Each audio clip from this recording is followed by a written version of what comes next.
एक शादी का फंक्शन था लखनऊ में। लखनऊ में कुछ लड़के शादी में शामिल होने के लिए मुंबई से आते हैं। इन सब लड़कों की उम्र लगभग 20 से 21 साल होती है। पुराने लखनऊ के नज़दीक एक शादी में इन लड़कों का झगड़ा जो है लोकल लड़कों से होता है। झगड़े का नतीजा ये होता है कि 3 लड़कों के सर में चोट आती है, इनके सर फट जाते हैं। कुछ और लड़कों का बस लात जूते खा के काम चल जाता है। पुलिस को सूचना दी जाती है, मौके पर पुलिस पहुँचती है, सबको अपनी कस्टडी में लेती है और थाने ले जाती है। तो इतनी कहानी के सुनने के बाद में आप लोगों से अगर मैं पूछूं कि इसके बाद क्या होना चाहिए, तो आप लोग यही सोचेंगे कि दोनों पक्षों के बीच में लड़ाई हुई है, सर फूटा है, इतनी मारपीट हुई है, तब तो एफआईआर होनी चाहिए। आपका सोचना एकदम सही है। आप उसी तरीके से सोच रहे हैं जैसे कि कानूनी प्रक्रिया में सोचा जाता है, या कानून की किताब में जो प्रक्रिया दी गई है उसका भी पालन करें तो वही होगा जो आप सोच रहे हैं। एकदम ठीक सोच रहे हैं आप लोग। लेकिन यहाँ पर थोड़ा सा ट्विस्ट है। इतनी मारपीट की घटना होने के बाद में जिन लड़कों का सर फटा था उनका मेडिकल होता है। मेडिकल के मतलब उनकी प्रारंभिक जांच करवा दी जाती है, उनके सर पे पट्टी बंधवा के उनको हवालात में वापस दाखिल कर दिया जाता है जो थाने में थी। इस सब के पीछे जो है थाने के बाहर जो है मुंबई से आए मेहमानों की इज्जत से घर बेचने के लिए उनके रिश्तेदारों का प्रयास चल रहा होता है। पूरी रात बीत जाती है, तकरीबन 10 लड़के हवालात में बंद रहते हैं। सुबह होती है, सुबह से फिर दिन होता है। इनमें से कुछ लड़कों को घर जाने की अनुमति मिल जाती है।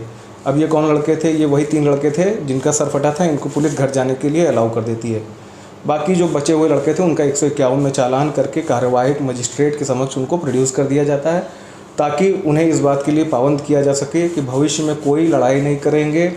जिससे लड़ाई हुई है उसको डराएंगे धमकाएंगे नहीं, उससे दूरी रखेंगे और शांति बनाए रखेंगे। अब 3 लोगों को सर फटने के बाद भी पुलिस द्वारा कोई एफआईआर दर्ज नहीं की गई और इन 3 लड़कों को छोड़ भी दिया गया। तो समझने वाली बात यह है कि ऐसा क्यों हुआ। तो समझने वाली बात यह है कि लगभग 10 लड़के पकड़े गए थे, 3 लड़के छोड़ दिए गए और बाकियों का चालान हो गया। आइए इस मामले को पूरा कानूनी रूप से समझते हैं। ये भी समझते हैं कि क्यों नहीं दर्ज हुई एफआईआर, जबकि कोई समझौता भी नहीं था जिन पक्षों के बीच में लड़ाई हुई थी। तो ये सब क्यों किया गया? तो देखिए, बेसिकली धारा 151 सीआरपीसी डिफाइन करती है arrest to prevent the commission of a cognizable offence. मतलब सरल भाषा में थोड़ा सा समझते हैं कि अगर पुलिस को ऐसा लगता है कि उसके सामने कोई अपराध होने वाला है तो उसे होने से रोकने के लिए पुलिस बिना मजिस्ट्रेट के आदेश के या बिना किसी वारंट के उस व्यक्ति को अरेस्ट कर सकती है जिसके द्वारा अपराध किए जाने की संभावना है। ठीक, लेकिन जो कहानी हमने बताई उसमें अपराध तो हो चुका था, सर फूट चुका था। तो कानूनी हिसाब से जिन लोगों का सर फूटा था उनकी तरफ से पुलिस द्वारा एफआईआर दर्ज की जानी चाहिए थी। या एक सिचुएशन ये हो सकती थी कि दोनों पक्षों से जिनकी लड़ाई हुई थी वो आपस में सुलह समझौता कर लेते हैं, या दोनों पक्षों की तरफ से एक जो है एप्लीकेशन ले ली जाती और दोनों की तरफ से मुकदमा लिख लिया जाता। अब यहाँ तो ना कॉम्प्रोमाइज़ हुआ, ना एफआईआर हुई, ना सब लोग जेल गए, ना सब लोग घर गए। कुछ को घर भेज दिया, कुछ को 151 में चालान कर दिया। देखिए, 151 की प्रक्रिया में मजिस्ट्रेट के सामने प्रस्तुत किए जाने से पहले सबका मेडिकल होता है।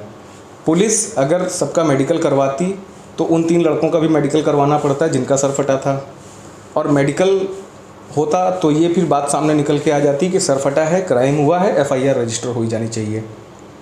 तो पुलिस ऐसे स्थिति में बाध्य हो जाती एफआईआर लिखने के लिए, क्योंकि पुलिस एफआईआर नहीं लिखना चाहती थी।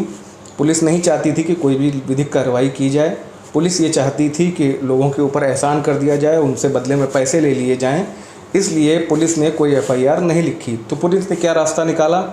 पुलिस ने ये कहा कि चलो तुम सब पर एक एहसान करते हैं जिससे सबका भला हो जाएगा और हमको भी जो है प्रोसेस से आराम मिल जाएगा। पैसे लेने के बाद में पुलिस ने 3 लड़कों को छोड़ दिया और बाकी जो अन्य लड़के बचे थे उनको भी ये कहा गया कि मैंने बाकी लड़कों को, पुलिस ने कहा कि हमने लड़कों को समझा दिया है, वो तुम्हारे खिलाफ़ कोई एफआईआर नहीं लिखवाएंगे, तुम लोगों का चालान सिर्फ 151 के अंदर कर दिया जाएगा, शाम तक तुम लोग भी अपने घर चले जाओगे। तो यहाँ पर क्या हुआ, उन लड़कों को महसूस बड़ा अच्छा हुआ कि भाई चलो सर भी फोड़ा, उसके बाद शाम तक घर भी जाने को मिल रहा है, कोई एफआईआर भी नहीं लिखी जा रही है। जो 3 लड़के जो मुंबई से आए हुए थे उनको भी ये लगा कि मुंबई से कौन आएगा, ये तो अच्छा है कि चलो लखनऊ में किसी मुकदमे के पचड़े में नहीं फंस रहे हैं और घर जाने को मिल रहा है, बेवजह कहीं पढ़ना नहीं पड़ेगा किसी लीगल काम में, 50 बार लखनऊ आना होगा जुडिशियल प्रोसेसिंग के लिए। तो यहाँ पर पूरा मामला आसान हो गया। पुलिस की तरफ से no FIR, no arrest, no investigation, कुछ धन अर्जन भी हो गया, एहसान लाद दिया 100 अलग।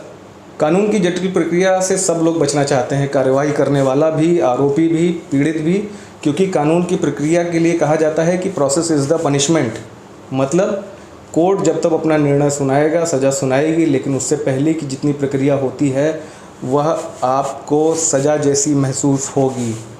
आप समझ रहे हैं, यही होता है। अब आप लोगों को अपना समझना है कि ये मामला आपको, अब आप लोग कमेंट बॉक्स में हमको बताएं कि ये मामला आपको पूरा समझ में आया कि नहीं, पुलिस ने क्या किया। अगर आपको इससे रिलेटेड कोई सवाल है तो आप हमसे पूछ सकते हैं।